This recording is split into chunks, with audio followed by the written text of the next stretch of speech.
money. Yeah. And it might take him retiring to do it, but certain times we've seen through NFL players doing certain things, like even to get guarantee money, some players have to stand up and be the sacrifice and the scapegoat to make the change that affects the rest of the players. And Le'Veon Bell seems like he has the attitude that he's like, oh, you don't believe me? All right. Good luck. Yeah.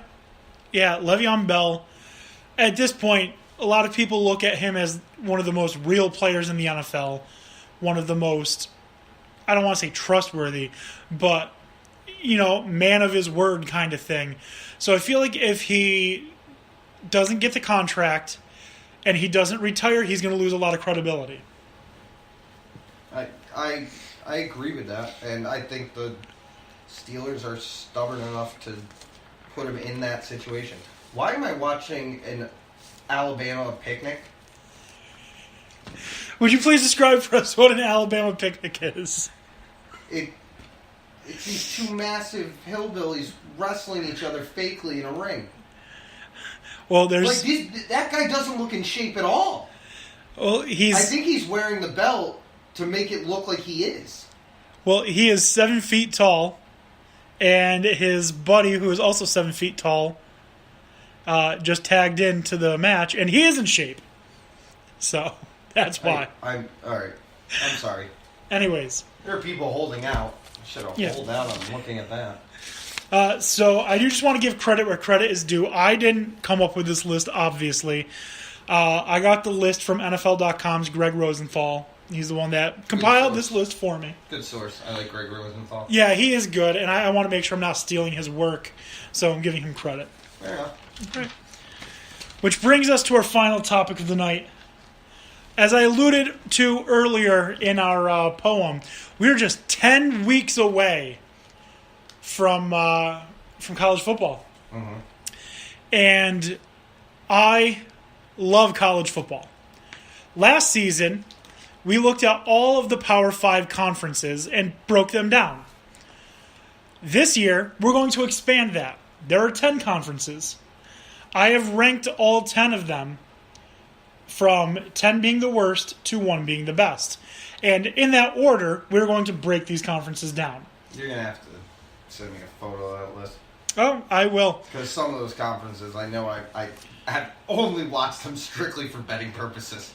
Yes, and I'm sure 10 through 6 are those conferences. But so in this order are the conferences. 10 is the Sun Belt. 9, well, actually, there is no number 9. We have a tie for 8. Conference USA and the MAC tied for 8. So next week we'll do Sun Belt. The week after we're going to do Conference USA and MAC, which is super convenient because next week there will be 9 weeks till college football. So we'll split time between Conference USA and the MAC the week after. Then we're going to go into the American Conference, then the Mountain West. Then we get into the Big 5, the Power 5 conferences. Number 5 being the Big 12. Number 4 being the Pac-12. Number 3 being the ACC. And Tony, I hate to do it. Number 2 being the Big 10. Number 1 being the SEC. This list is wrong. It's flawed. Listen, I struggled so mightily in this list because, no, the Big 10 is stronger, right? The ACC had a stronger, had a higher win percentage in out-of-conference play. When they played against teams in Power 5 conferences, they had a better record against Power 5 teams than the Big 10 did. And both of the national championship contending teams came from the SEC. So for those reasons, I had to put the SEC at number 1. I get Big why 10 you at number did it 2. based on that information alone. That being said, Big 10 won more of the bowl games than any other conference. That's true. They only had 1 loss. That is true. Big 10. Which I believe was those shitbags up north. No, they won, didn't they? They beat Florida? Oh, yeah, that's right. Because they got a gift. Or was that one of the first games of the season? No, that was one of the first games of the season. I don't remember. Who lost. Only one team in the Big Ten lost. Yeah, I don't remember. But also, who was the best player in the Big Ten last year? Saquon. And where is Saquon Barkley now? In the NFL. Not in the Big Ten. Yeah. That means you have to look at a player named Alex Hornibrook as one of the best players in the Big Ten. No. And I refuse to accept that. Well, I can tell one of the best names in the Big Ten, yes. Right next to C.J. Beathard, who's in the NFL right now. It's pronounced Beathard, I know. I don't know. This is going to be a year where we see new stars emerge that I think we're going to see for a while in the Big Ten. Yeah, I mean... Because this is really a changing of the guard, too. I mean, J.T. Barrett's gone. I mean, there's not an overwhelming... I mean, Watt's gone from Wisconsin. There's not an overwhelming number of really big talent and big names coming to the Big Ten that we usually are used to. No, and honestly, this isn't just me being a Penn State fan.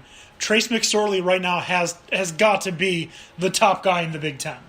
I mean, he's the most notable name considering him being there. How he's affected not having the weapon that teams keyed on so much in Barkley, how that's going to affect him, I don't know. It's not only Barkley. Deshaun Hamilton's gone.